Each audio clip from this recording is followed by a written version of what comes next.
Hello everyone, my name is Arun Marathe and the title of my talk today is DBMS Performance Troubleshooting in Cloud Computing using SQL Transaction Clustering.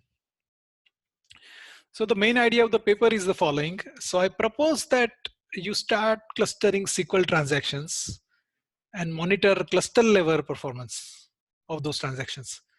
So obviously clustering SQL transactions means that a given cluster will have similar transactions and not necessarily the same transactions.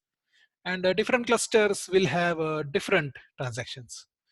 So this idea is most relevant for online transaction processing applications and especially those deployed in the cloud.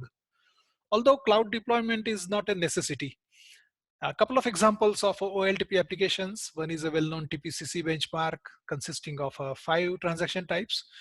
And when you cluster a workload of TPCC, you get 5 clusters as one can expect. Similarly, Sysbench is a well-known synthetic benchmark that has 10 transaction types and that yields 10 clusters.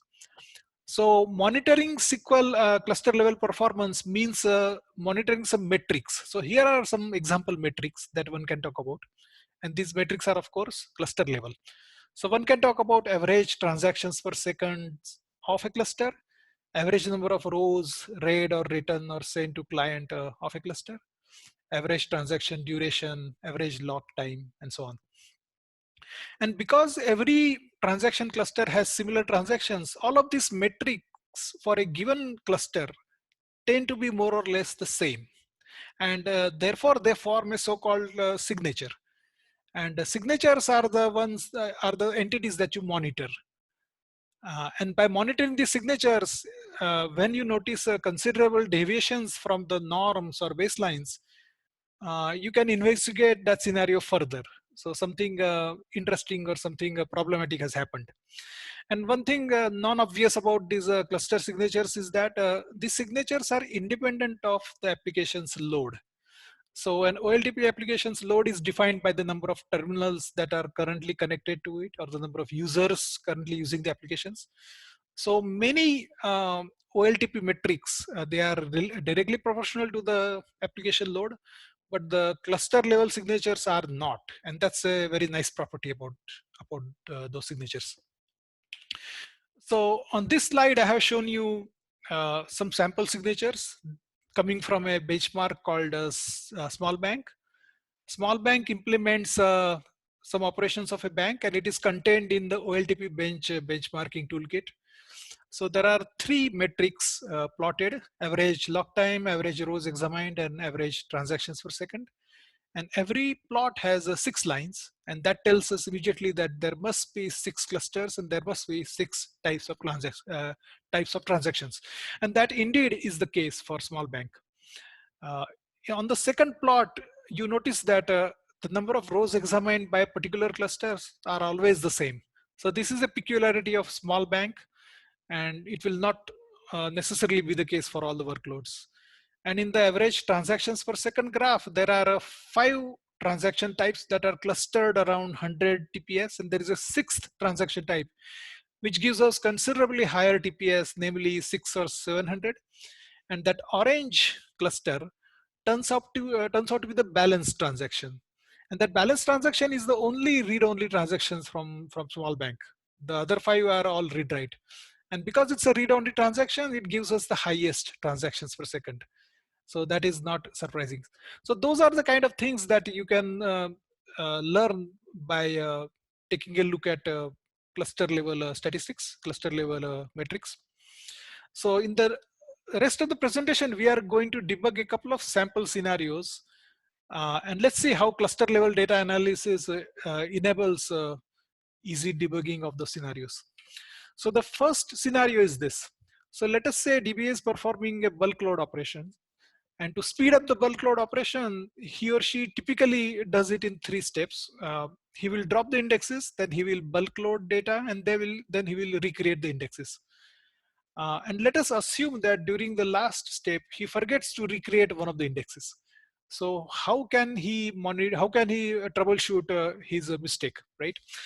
So let us look at the sample signatures, this time from a TPCC benchmark. And the signature to concentrate on is the second subplot, which is the average number of rows examined. So to the left of the purple line, the index existed, and between the two purple lines, the index was forgotten to be recreated.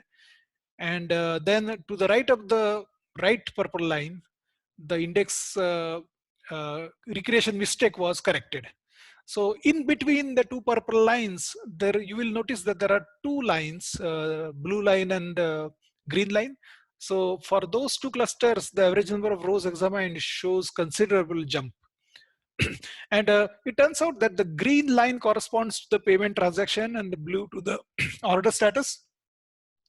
And why did such a change in average number of rows examined happened?